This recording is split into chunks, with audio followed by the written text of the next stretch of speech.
agora é hora de anunciar mais um painel para vocês, que é o Olhar de Influência do Publicis Group.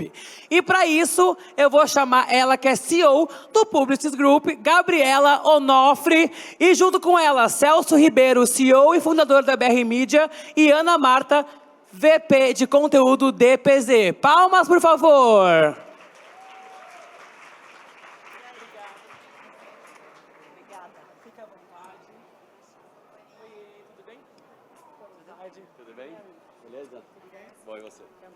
Ó, esse painel vai ser uma aula, hein? Tenho certeza.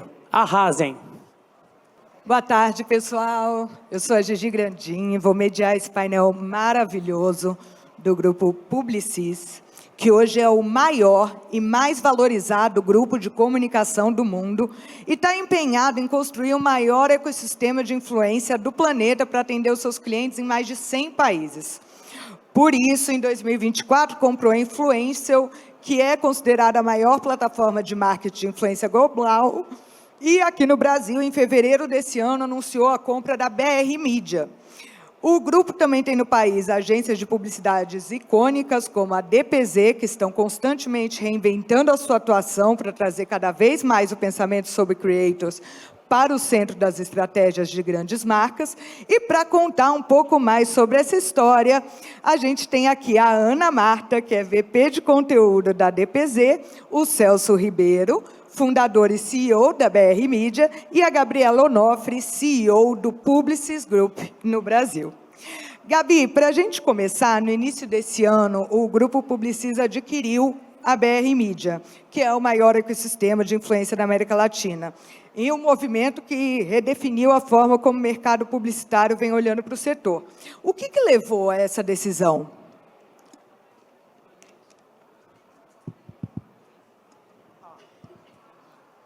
Alô? Oi.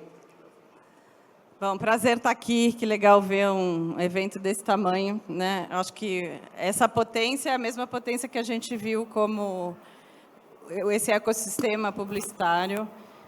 Hoje em dia não dá mais para criar marca sem ter os influenciadores como parte desse DNA.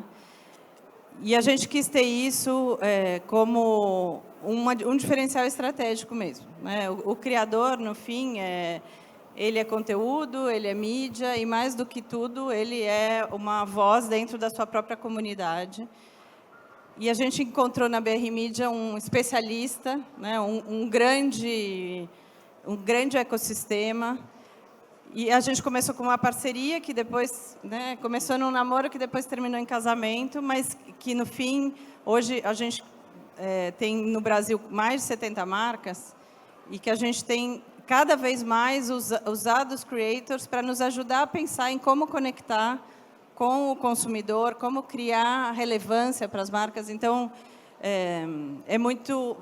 o tamanho desse evento diz muito sobre a importância do negócio para a criação das marcas, e foi isso que o grupo fez, né? Saímos na frente, mas tenho certeza que é um caminho sem volta para a construção de marca.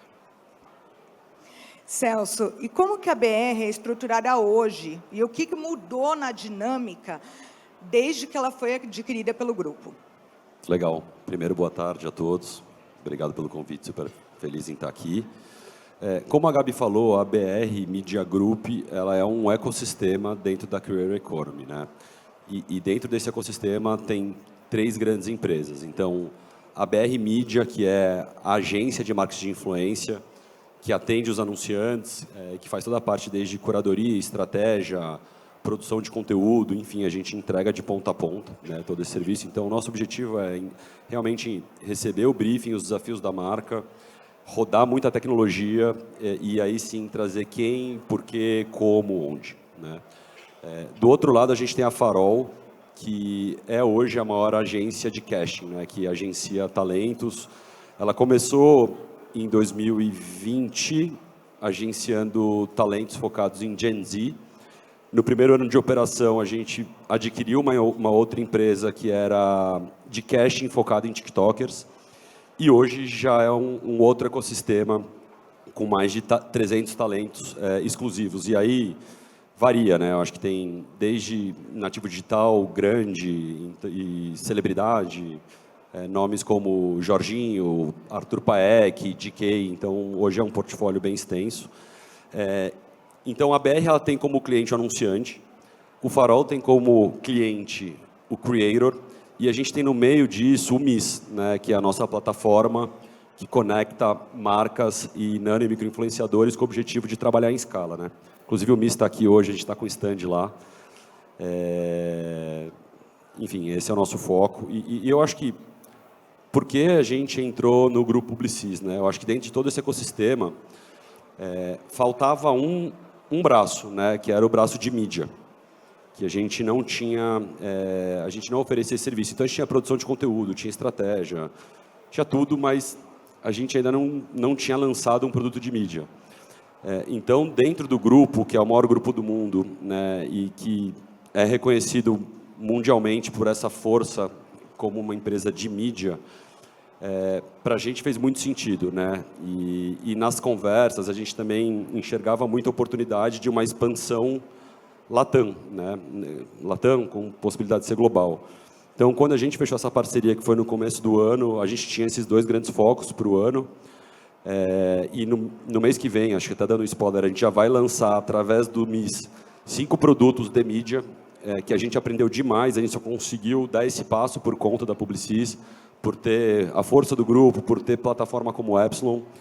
E daqui a 1 mês e meio a gente começa a nossa operação também em México e em Colômbia.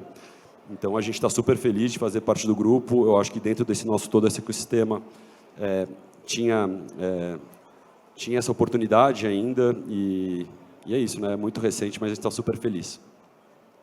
Que incrível. E, Ana, como que funcionam os projetos de cocriação com creators hoje dentro das agências? Você consegue dar um exemplo aqui para a gente? Você chegou na DPZ no novo cargo de VP de conteúdo, né? E a sua chegada, ela está relacionada junto com a compra da BR? Agora está funcionando, legal. Cara, eu acho que foi muito próximo, né? A minha chegada na DPZ com a entrada da BR no grupo, né? A BR a gente já trabalhava, inclusive, antes e tal, com uma série de clientes, enfim.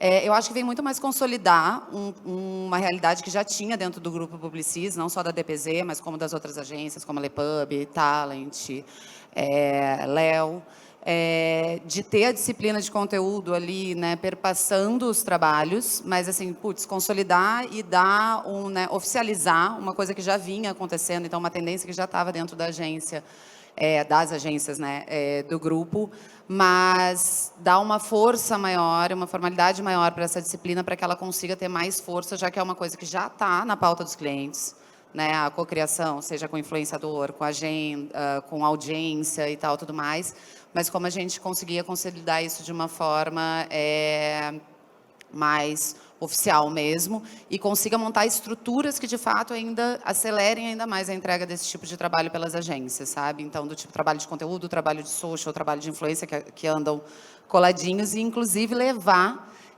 aí falando especificamente da DPZ, levar essa visão de conteúdo para muito além do social, porque, né, eu estava lá nos primórdios do social, né, eu venho de jornalismo, eu era jornalista, então, quando tudo era mato, que a gente brinca, né, nem tinha mídia ainda em social, mas levar muito esse olhar estratégico que a galera que trabalha com conteúdo em redes sociais, com influenciador e tal, tudo mais, na época que eram blogueiros, né? Então, a gente é blogueiros, aí passou para influenciador, creator, então, tipo, vamos indo junto, e é muito legal ver essa expansão, né, de quem está criando conteúdo junto com as marcas, mas a gente levar esse pensamento, esse raciocínio de conteúdo para campanhas, inclusive, que vão além de conteúdo, que não estão acontecendo no social, né, porque tem uma estratégia aí de contar histórias com as pessoas, que tanto a BR, o trabalho que a BR faz, o trabalho que a gente faz em conteúdo, tem uma fortaleza muito grande. E, Gabi, como que funciona nas demais agências do grupo? Como que tudo isso funciona em conjunto? Acho que, como a Ana Marta falou, cada agência tem um desenho organizacional e define como é que, né, como é que está o conteúdo. Por exemplo, na Publicis, a gente tem uma área que chama Public, que é liderada por estratégia. Acho que cada agência tem um desenho. Eu acho que a coisa que é mais importante e que veio, né, que culminou na aquisição da BR, foi a gente entender que a força do creator é conhecer muito bem a sua comunidade, entender estrategicamente aquela comunidade e que ele tem que estar parte da criação, começar do começo, do desafio estratégico. Então, independente do formato que tem a agência, eu acho que a grande coisa é que a gente senta muitas cabeças diferentes no começo do desafio de negócio, no começo do desafio da marca. A gente traz, no fim, tendo a BR dentro do nosso ecossistema, a gente traz esse conhecimento para desenho estratégico e criativo. E isso faz muita diferença, e faz muita diferença para vocês que são da comunidade dos creators, né? Porque acho que a disciplina tem evoluído muito, então antes a gente fazia uma campanha e falava, então para reverberar ou para não sei o quê, vamos escolher uns tantos creators que desdobra tem a ver. no social. Hã? Agora a gente desdobra no Agora social, desdobra chama no o pessoal lá social, de influência, não é vê mais uns assim, nomes. né? Época de P&G, né? Fazia toda a campanha na P&G e no final falava, Isso. agora vamos contratar a blogueira. Isso, agora, né, eu também sou desses primórdios aí, de uns 10, 15 anos atrás. E a verdade é que, né, eu acho que o que a BR traz é que o creator senta na mesa da estratégia, no fim é sobre isso. E claro, a gente, né, hoje a BR é uma empresa que está dentro do Grupo Publicis, mas trabalha com todo tipo, né, de agência, não só as agências do grupo. Acho que mais e mais essa disciplina está ganhando, né, uma potencialidade, uma principalidade. Então, é muito bom estar nessa indústria nesse momento. E os clientes entendem isso, as marcas que fazem isso com... Porque, no fim, hoje, acho que o grande desafio da mídia e o grande desafio de chegar no consumidor é que está muito pulverizado, né? E a gente pode, de verdade, fazer personalização em massa, mas precisa ser relevante. E essa é a relevância que o creator traz, e ele estando, né, desde o começo da estratégia. Eu posso só falar uma coisa bem rapidinho, é só porque a Gabi falou dessa questão da pulverização, a Teia, inclusive, que trabalha comigo, está ali na plateia. Eu acabei de encontrar no camarim a Marina e o André, e aí eu estou numa grande do que eu sou muito fã, sigo no TikTok, não sei se vocês seguem, é o que tem um filhinho pequeno, eles são muito engraçados. E aí agora eu estou numa dúvida se o resto do meu time, quem segue também, porque é do tipo assim, eu como mãe, criança pequena e tal, tudo mais, eu sou super o nicho, mas é o tipo de gente que tu não ia chegar, que tu ia demorar muito mais tempo para chegar enquanto marca se tu já não tivesse sentado com pensamento de influência e cocriação desde o início, né? Do tipo assim, putz, que narrativa a gente quer construir e menos pegar um nome para servir de banner para a marca, né? Eu acho que é realmente essa diferença de mentalidade que a gente vem trabalhando cada vez mais no grupo, que a gente sabe que é uma realidade do mercado, né? Quem tiver fazer um trabalho bom, no caso. Não, e eu ia te falar justamente sobre isso, Ana. Como que funciona essa cocriação, né, com os influenciadores? Porque vocês falam que trazem eles para a mesa, né? E como que isso é feito? Cara, acho que a gente tem um exemplo legal, que é uma parceria, inclusive, é um cliente da BR, é um cliente da DPZ também, que é o Grupo Campari. Então, esse Campari, né, é uma marca icônica, tá aí há milhões de anos, a louca exagerada, né, gente? Mas é desde o início do século passado. Para quem não sabe, dá um Google, pesquisei, Campari foi criado na Itália, a louca. Italian Icons, mas o fato é que eles estão no cinema e é uma marca que se construiu através do cinema, né? Então, fazendo parceria com diretores. Então, se for pensar, uma marca que já tem lá na sua essência a cocriação, né? Porque ela entrava nos filmes, então tu vai ter lá uma atriz tomando um Campari enquanto está fazendo o filme e tal, tudo mais. A BR já vinha trabalhando com a Campari, inclusive antes, e esse ano a gente tinha que fazer, né, a ativação do Festival de Cinema de Cannes. Então, como é que a gente vai contar a história, voltar a contar histórias com Campari, no momento em que o filme não é só o assunto, mas o tapete vermelho que talentos a gente ia ter lá e tudo mais. E aí a gente construiu junto uma história que os talentos levaram uma Scarf com nome de pessoas que estão trabalhando no cinema aqui no Brasil, então que não são nomes conhecidos ainda, e a gente escolheu esses nomes junto com o Juan Paiva, com a Juliana Paz e com os talentos que a BR já ia levar junto com o Campari lá. Então foi a muitas mãos essa história. Então como é que vai no look, né, moça? Vamos mexer no vestido da Juliana. Não dá, mas ela podia carregar o lencinho. E foi super bem. Então acho que a audiência se engajou também e os próprios creators do cinema se viram sendo fotografados no tapete vermelho do Festival de Cannes para o mundo inteiro. Então, acho que foi muito legal a gente tá todo mundo junto na construção dessa história. Ó, tá passando aí, bem bonito, ó. Chique. Daqui a pouco vai aparecer o Juan Paiva. Chiquérrimo. E, Celso, hoje na BR, vocês trabalham tanto com nano, micro, grande influenciadores, né? Como que vocês criam as estratégias de marca a partir desse universo? E como que vocês também dividem essa bola com as outras agências? Legal.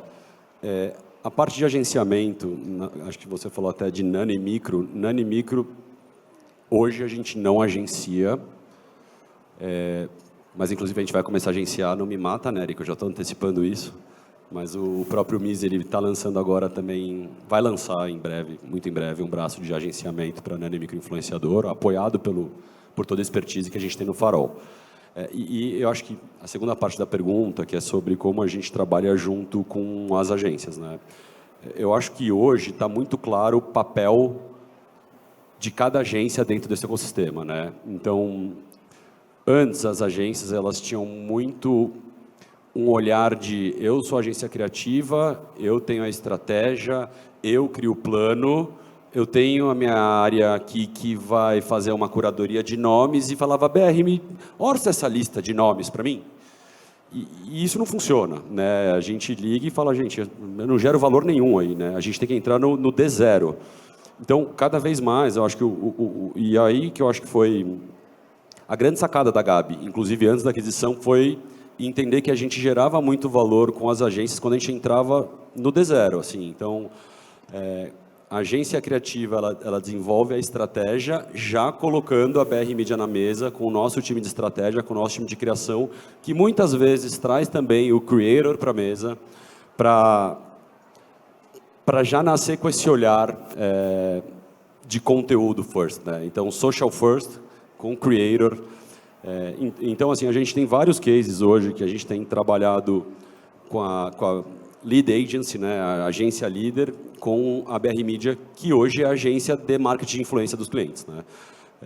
Hoje, assim, na verdade, há 5 anos atrás, 80% do nosso faturamento era um faturamento que vinha das agências, e nos últimos anos virou, né? Acho que desde de 2022, 2023, a gente tem uma relação direta com o anunciante, né? A gente já faz esse papel, porque para nós é muito importante entender o calendário da marca, entender o ano. Se eu vou ser agência, é menos sobre um briefing e muito mais sobre como eu tenho uma relação longa de parceria e que eu entenda todo o calendário de marca. Então, eu acho que a gente começou esse trabalho ano passado, junto com a Publicis, e aí que deu tanto certo que depois de 6, 7 meses a gente abriu a conversa para o namoro virar casamento, né? E falei para a Gabi, quando a gente teve o primeiro papo, falei, Gabi, vamos dar um beijinho na boca, vamos dar um selinho primeiro, vamos conhecer aqui. Aí no final... Ele se fez, foi difícil, mas eu sabia que eles eram os melhores, eu falei, eu espero. Mas é isso, assim, a gente cada vez mais entendeu como a gente gera valor em parceria com a agência criativa, que assim, no final do dia a BR Media sabe que eu nunca vou querer ser uma agência criativa da marca, né? O nosso papel está muito mais em conteúdo, né? Eu não sou uma agência de influência, né? Mas enfim, tem funcionado super bem. E é legal gerar um intermediário aí do meio do caminho também, né? Falar direto ali com a marca. É super legal vocês terem essa agenda. E hoje o Brasil é um dos países com maior número de influenciadores no mundo. E muitos deles são os micro-influenciadores. Eles já são seguidos por milhões de pessoas. Mas, Gabi, como que você compõe uma estratégia de marketing eficaz, levando em consideração tanto a autoridade quanto o alcance? Eu acho que isso é né, a gente que é um grupo global, a gente vê muito, não é à toa que a gente fez uma aquisição nos Estados Unidos, no Brasil, e né, vai haver outras aquisições aí nesse business, nos mercados onde né, o influencer marketing é grande. Sempre foi. Nós somos um povo social, nós somos um povo, né, que sempre foi influenciado pela cultura. Né, e se hoje é o TikTok, o Instagram, a novela, enfim, né, a gente cresceu com a novela, a gente usava, né, o esmalte Da Giovanna Antonelli, sempre. Exato.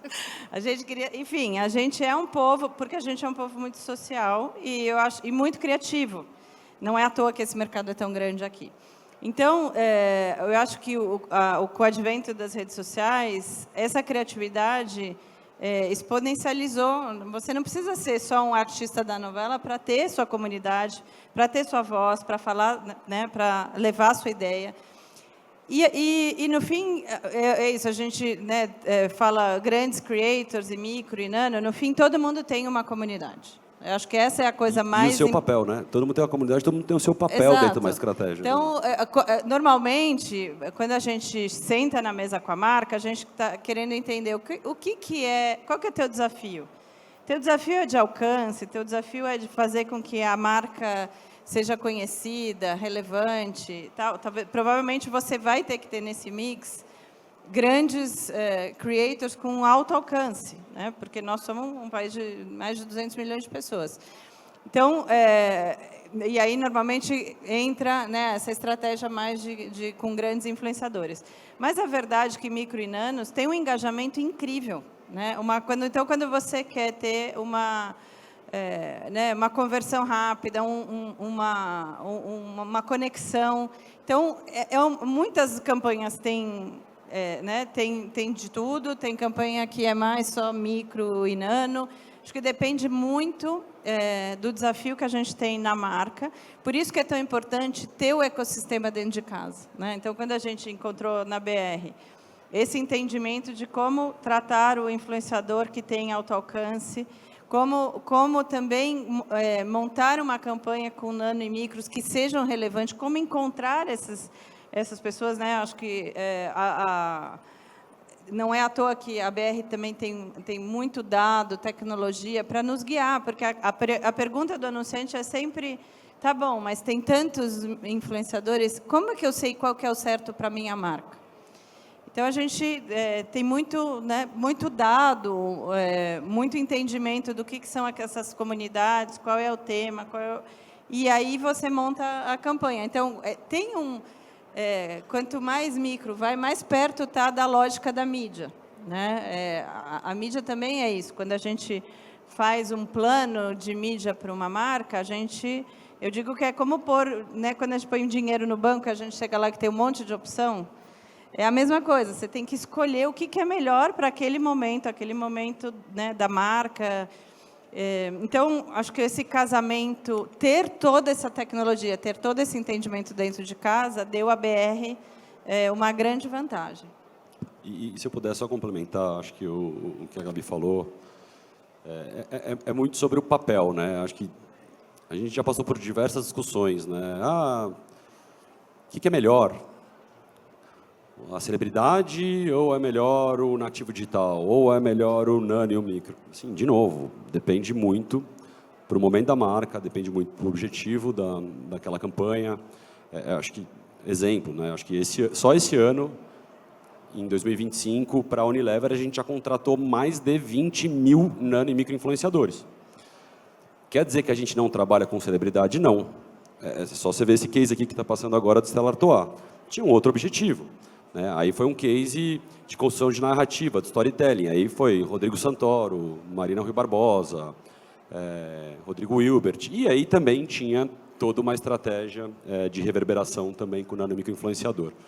Então, eu acho que a gente já passou dessa fase nos dias de hoje, de o que é melhor. Né? Melhor depende do que você precisa para o seu momento de marca, para o seu objetivo de campanha. E, Ana, o conteúdo antes era visto como uma área à parte, mas, na realidade, ele é transversal, né? Estando intimamente ligado à criação, à mídia. Como que a gente traz esse pensamento de conteúdo para ação na TV, para ações em outras mídias chamadas tradicionais, mas que estejam conectadas com as redes e em campanhas cross-channel? Acho que eu falei um pouquinho até, me antecipei, falei um pouquinho na outra resposta, Mas acho que esse pensamento de rede, né, que a gente faz o conteúdo, então vou começar a contar essa história aqui, aí eu plugo com, né, com o creator aqui, vou para cá, nesse canal faço isso, e aí quando você, né, a forma como as pessoas entendem a campanha, ela acontece de uma forma mais fluida e menos no esquema que antigamente a gente tinha, que eu tenho uma peça principal e depois eu vou desdobrando ela em formatos para os canais, né, que é um pouco uma receita de como não fazer. A gente estava passando até a Larissa Glória, tadinha, ficou congelada aqui numa foto não tão bonita, mas acho que foi a campanha que a gente fez para a Electrolux no Big Brother desse ano, que foi muito pegar um raciocínio de como a gente teria feito essa campanha em social e levar para a TV e a segunda tela e as redes sociais ali complementando ao mesmo tempo. Então, o filme, que poderia ter sido um filmete, sketches que a gente estaria fazendo nas redes sociais, ele foi todo alimentado pelos memes que as pessoas mais lembravam, porque aquele, né, é o ano dos 25 anos do BBB e tal, tudo mais. Então, como é que eles viraram munição para a gente chamar a Larissa para co-criar com ela um roteiro de um filme que ia rodar na TV, no Instagram, no TikTok e tudo mais. E, ao mesmo tempo, a gente usou o Bial de influenciador. Então, tipo assim, como é que a gente trazia o Bial no momento que está todo mundo conversando sobre, para ir para a TV, num espaço que não tinha venda na Globo naquele momento, que era entre a novela e o BBB. E o BBB foi ótimo. Então, acabava a novela, começou o Bial falando, quando a gente olha nas redes sociais, aí a gente já estava uma estratégia com a live, né, que faz toda a parte de social e content da Electrolux, de como é que a gente continuava essa conversa nas redes, porque as pessoas começaram a achar o quê? Bial voltou. Bial não tinha voltado. E aí, depois, todo isso alimentado durante 4 meses, entre o que a gente vinha fazendo na TV, no programa, e nas redes, e com influenciadores, conversasse de uma forma muito integrada. Assim. Mas foi uma campanha que foi pensada desde o início. O conceito dela justamente era: o Brasil está vendo, que todo mundo sabe que é uma frase, né, clássica de BBB. O Gil estava ali dentro, né? Eu quase pedi para tirar uma foto, a louca estava muito fã. Mas o Brasil está vendo, você está vivendo. Então, a gente jogou justamente a Electrolux para o ponto de vista do fã, da pessoa que está consumindo, né, na hora de pensar a campanha. Que incrível. E, Celso, que dica que você dá hoje para um influenciador que quer fazer parte ou do casting de alguma das agências da BR, ou que quer se profissionalizar, se conectar com alguma marca? Pô, isso é difícil.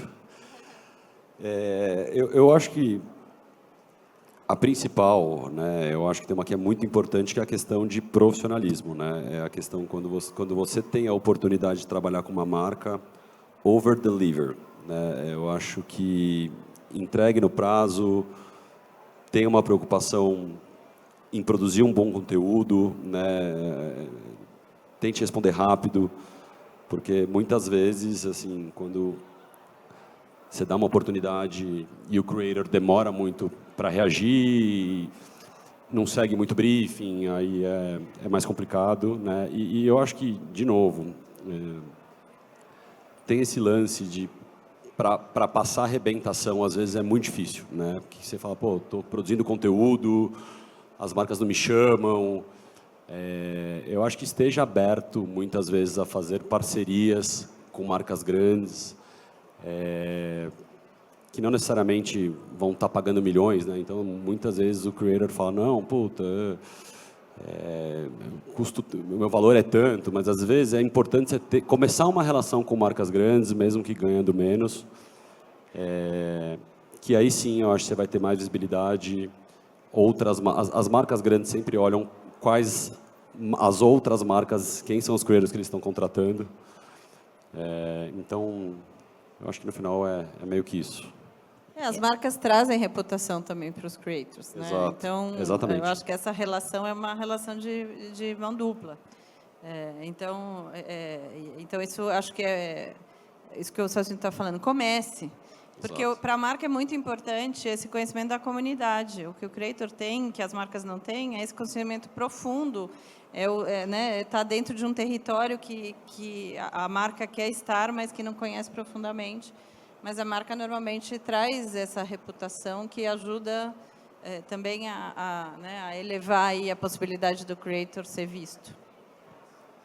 E quando o creator consegue essa parceria, qual que é o segredo para você, Gabi, de manter a autenticidade desse criador de conteúdo, mas garantir que a mensagem da marca seja comunicada da forma própria?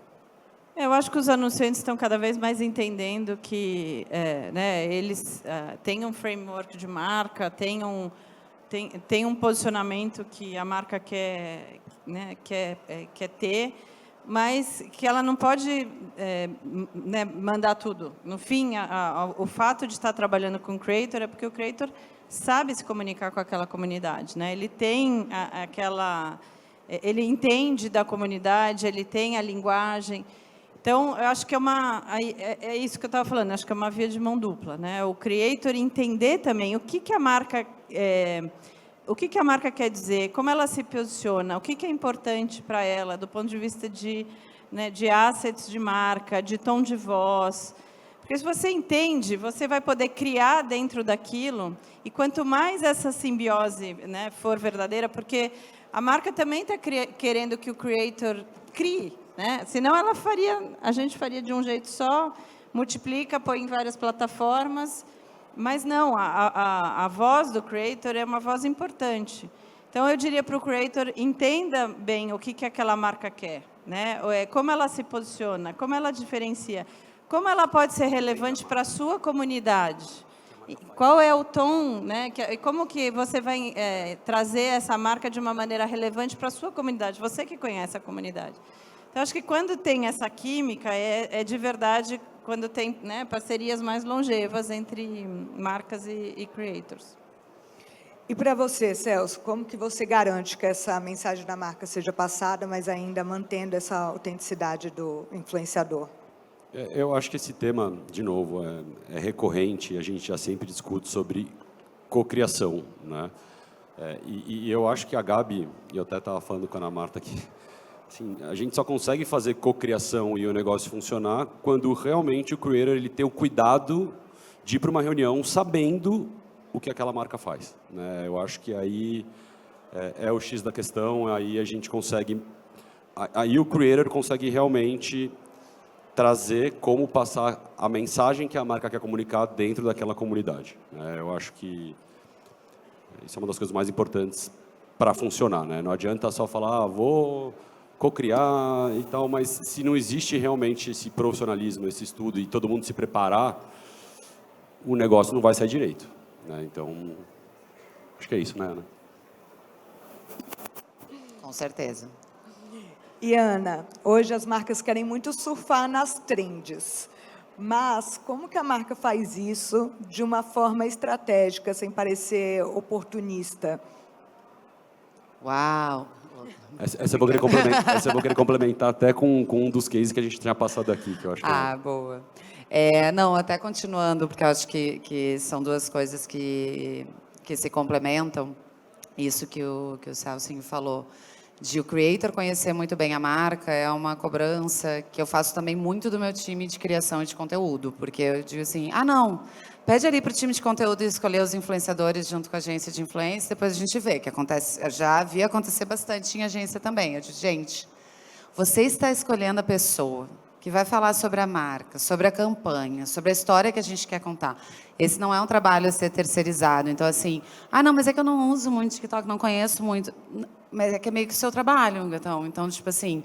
Então, é meio que todo mundo se conhecer um pouco mais e ter essa profundidade, e dá muita alegria quando você vê que você fez um briefing muito bom para uma campanha que você vai fazer com o influenciador e que vem um roteiro lindíssimo, chega a dar alegria, assim, escorre uma lágrima. Assim, conseguimos, gente, nos comunicamos. E aí eu acho que essa questão de surfar numa trend, ser oportunista, em vez de ser oportuno, é muito um trabalho em parceria que a gente tem que ter com o cliente, da gente ter muito bem estabelecidos quais são os nossos territórios, qual é o nosso tom de voz, em que tipo de assunto a gente entra ou não. O morango do amor agora, eu não aguentava mais as ideias. Todo mundo tinha que fazer o tal do morango do amor. Mas o que eu preferi, que é nosso cliente, tá? Eu não sei se alguém foi impactado por a esponja do amor, a vassourinha do amor, o paninho do amor que uma creator fez. Eu disse, gente, ela é genial, nunca vou aprovar, não vou conseguir aprovar o cliente, mas seria uma forma de entrar numa trend sem forçar a barra, porque ninguém quer ver marca forçando a barra.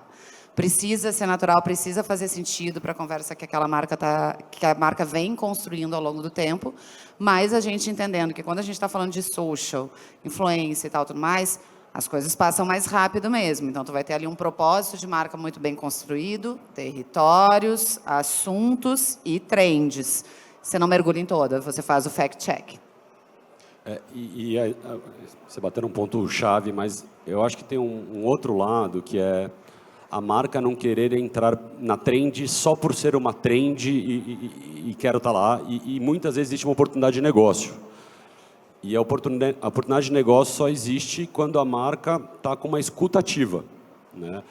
Então, por exemplo, a gente tem um cliente que é Bayer, que tem um produto que é Bepantol, e a gente começou a ver que, pela escuta ativa, por estar com um trabalho de social listening super ativado, a gente começou a ver que as pessoas começaram a pegar o produto e começaram a fazer a misturinha com rosa mosqueta.